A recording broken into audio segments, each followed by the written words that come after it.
This one-way mission to Mars in 2030. Artemis, in Greek, Artemis.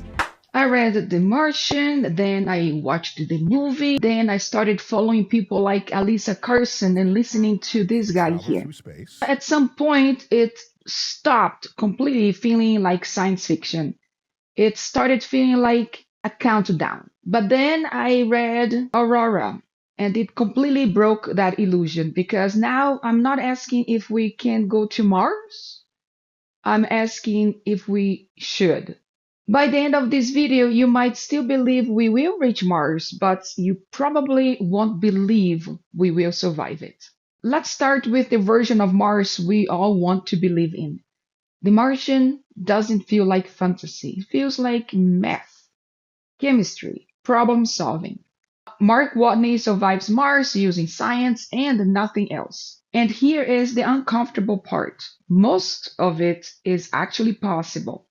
We can make oxygen from CO2. We can find water under the surface. We can grow food in controlled environments.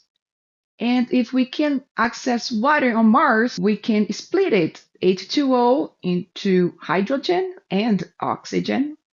Hydrogen becomes fuel. Oxygen becomes air, of course, and part of that fuel system. And same resource that keeps you alive could also be what gets you home.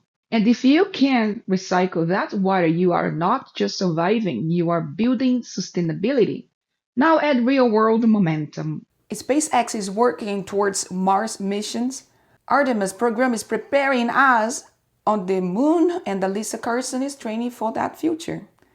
For the first time in history, Mars isn't just a story.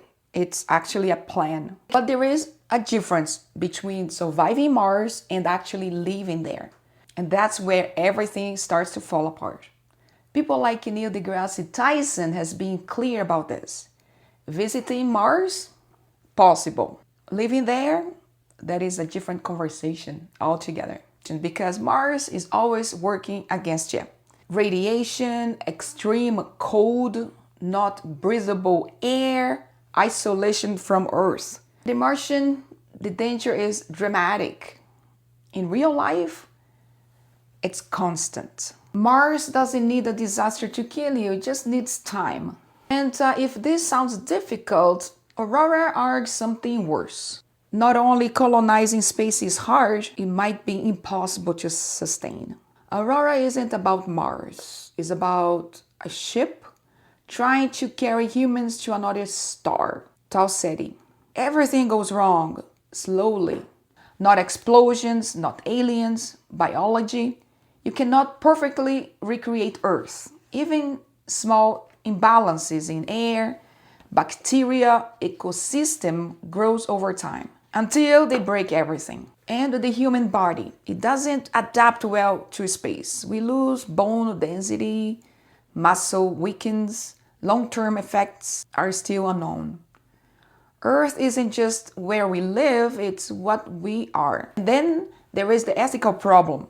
The people born into that mission didn't choose it. They inherited it. They can't leave. Colonization starts to feel less like exploration and more like a trap. And this is the deeper message. Kim Stanley Robinson isn't rejecting space. He is questioning the goal, not how do we leave Earth, but why are we trying to? Now we have two completely different visions of the future. On one side, the Martian says we can survive anywhere if we are smart enough. Alisa Carson says Mars is inevitable. On the other, Neil deGrasse Tyson says it's far harder than we think. And Aurora says it might not work at all. This isn't just science anymore, it's belief. The Martian made me believe we could survive Mars. Aurora made me question if we should ever try. Maybe one day humans will stand on Mars, but building a life there, raising children there, calling it home, that might be the hardest story humanity has ever tried to write. If you watched or read Project Hail Mary and love the mix of science and survival, here is what you read next. The Martian for pure problem solving, Aurora to challenge everything, and Red Mars for a realistic take on colonization. One makes you believe in space, one makes you question it, and altogether they change how you see the future.